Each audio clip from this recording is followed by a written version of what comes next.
Panchita was 11 years old one autumn night in 1906 when men on horseback arrived at Chanchita's ranchito.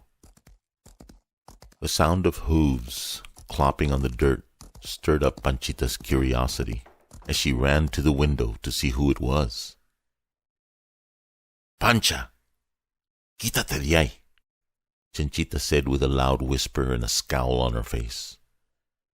She moved Panchita out of the way and looked out the window herself.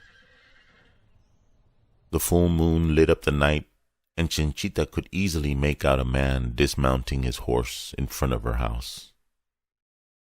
"Vete pa la cocina," she told Panchita as she rushed to the front door. Panchita hurried to the kitchen, but curiously watched from there. "Pásale," Chanchita said as she let the man in the door. Standing at least a foot taller than she, the man removed his hat and held it close to his chest as a sign of respect for the home. "Ahorita llega el jefe," said the man as he turned around, called out to some of the men and said, "Traigan los sacos," as a couple of men hurried in with two 50-kilo burlap sacks, one of beans and one of rice. He told them to place them in the corner for Chanchita. "Gracias, Juan," she said to the man. Panchita often wondered why her tia Chanchita never seemed to run out of sacks of beans and rice.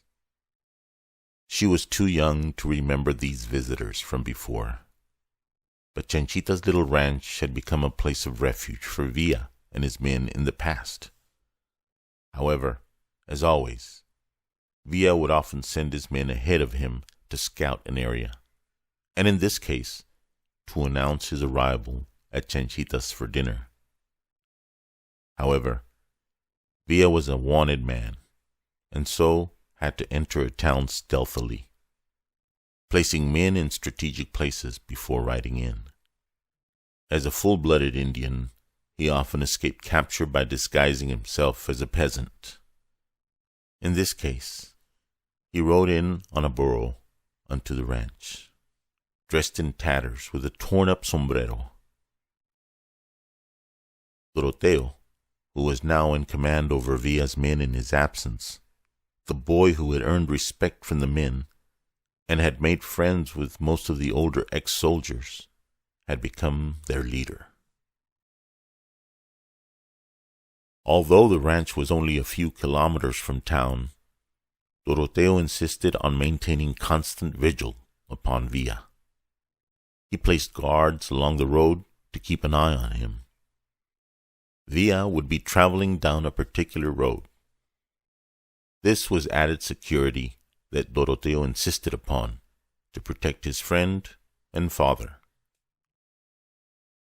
Chanchita turned to Panchita and said, "Ponte a hacer tortillas," as she walked to the kitchen with her. She immediately went to work.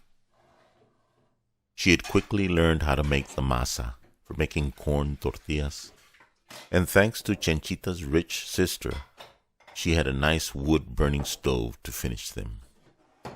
Of course, the stove was not as big as the one at the Hacienda del Maguey, but it was a luxury enjoyed by a very few in this part of the country.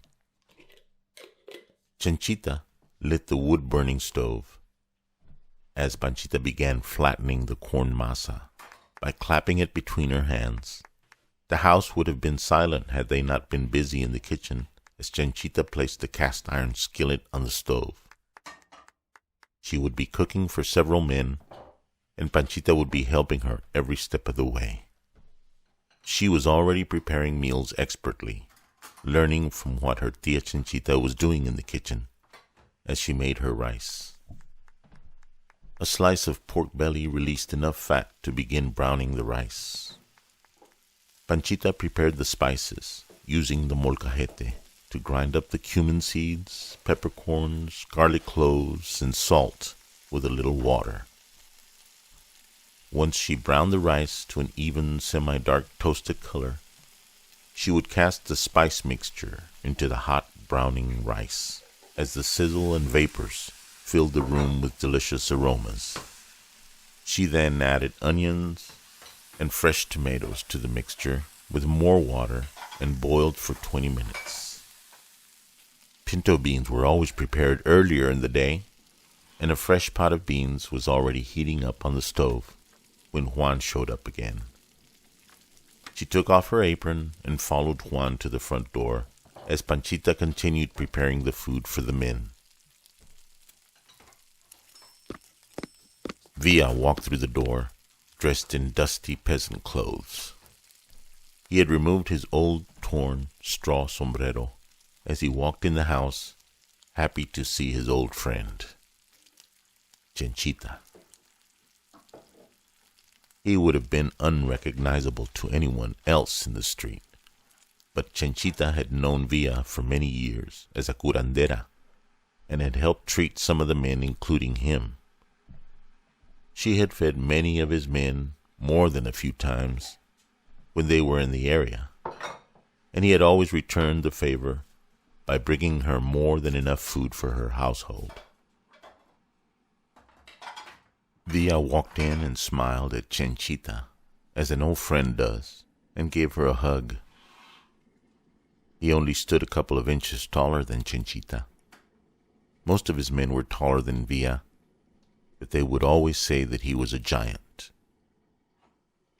Doroteo, the young man Villa had rescued in the wilderness, now accompanied Villa as his confidant and right-hand man. He walked in behind Villa, removing his hat, nodding respectfully at Chenchita as they both sat at the table. Chenchita went back to the kitchen to see how Panchita was doing with dinner. She could overhear the men discussing something about a train. A train would be traveling from Montemorelos to Nuevo Laredo, carrying several loads of grains, legumes, and avocados to export to the U.S. They would intercept the train outside the city in the wilderness, at a location they had scouted earlier. They spoke in a subdued voice, so Panchita could not hear most of the details. Besides, she had to pretend not to listen. As they discussed the details of the ambush, the sound of loud voices outside the house interrupted them suddenly. They could hear the shouts and curses through the walls as an argument stirred up among Villa's men. Villa looked at Doroteo and motioned with his head to see what was going on. He approached the door, but before he could take another step closer, the door flew open and one of Villa's men ran in. Doroteo got out of his way just in time to avoid running into him. Behind him, another man stood at the doorway and began shooting. Chenchita had moved closer to the men sitting at the table, and Panchita had been standing next to the doorway to the kitchen when she felt a bullet hit the door frame, close to her head. It all happened so fast that it took Panchita a few more seconds to understand what had just happened. Doroteo had been standing by the door, and with a kick had the man on the floor. With his revolver pressed against the back of the man's head, and told him, "Cálmate, cabrón." The man let go of his weapon and put his arms out. "Sácalo de aquí," said Villa. Doroteo stood the man up with the gun still pointed at the back of his head and nudged him as he walked with his hands out to the open back door. "Amárrenlo," he told the men, as he kicked the prisoner with the bottom of his foot, making the man fall face down in the dirt. One of the men said, "Es el Cheto," as they grabbed him and led him away. Villa would deal with him after supper for insubordination and for disrespecting Chinchita's home. When Villa finished his dinner, he said his goodbyes to Chinchita, grabbed his peasant sombrero, and walked out the door behind his men. Cheto was nowhere to be found, and his horse was missing. Que no lo vuelva a ver, said Villa aloud so that all his men could hear him. They mounted their horses, and Panchita could hear the hooves clopping on the dry dirt as they galloped away in the dark. The house smelled of gunpowder, and the acrid metallic taste that remained in Panchita's mouth made her want to throw up. The bullet she heard had ricocheted and lodged on the doorway near her head. She felt her body tremble from a chill that ran down her spine, but she simply continued doing her chores.